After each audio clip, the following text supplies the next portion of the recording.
अभी तक होने वाले प्राइमरीज में मैसाचुसेट्स के साबिक गवर्नर मिट रोमनी को साबिक सेनेटर रिक सेंटोरम पर सबकत हासिल है और वो चाहते हैं कि जितनी जल्द मुमकिन हो अपनी तवज्जो सदर ओबामा पर मरकूज करें।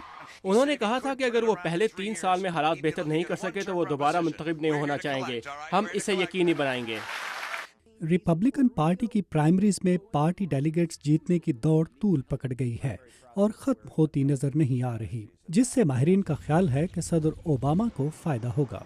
मगर पेट्रोल की कीमतों में इजाफा सदर ओबामा की मकबूलियत पर मनफी असर डाल रहा है। कुछ माहिरीन का ख्याल है कि तेल की कीमतों में इजाफा भी इंतखाबात में सदर ओबामा के लिए एक बड़ा इशू बन सकता है। यहाँ पर आए हुए कुछ लोगों से पूछते हैं कि क्या वाकई पेट्रोल की कीमतों में इजाफा एक इशू बनेगा?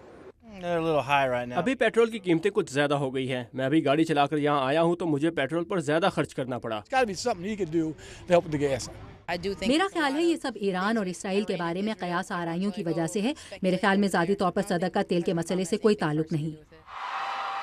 खुद सदर ओबामा का कहना है कि रिपब्लिकन्स तेल के मामले को सियासी हरबे के तौर पर इस्तेमाल कर रहे हैं।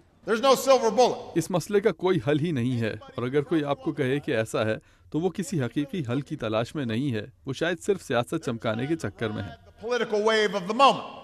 इंतखाबी पोल से मुताल्लिक इदारे क्विनिपियाक के पीटर ब्राउन का कहना है कि रिपब्लिकन पार्टी के अंदर जारी जंग से सदर ओबामा को फायदा पहुंच सकता है।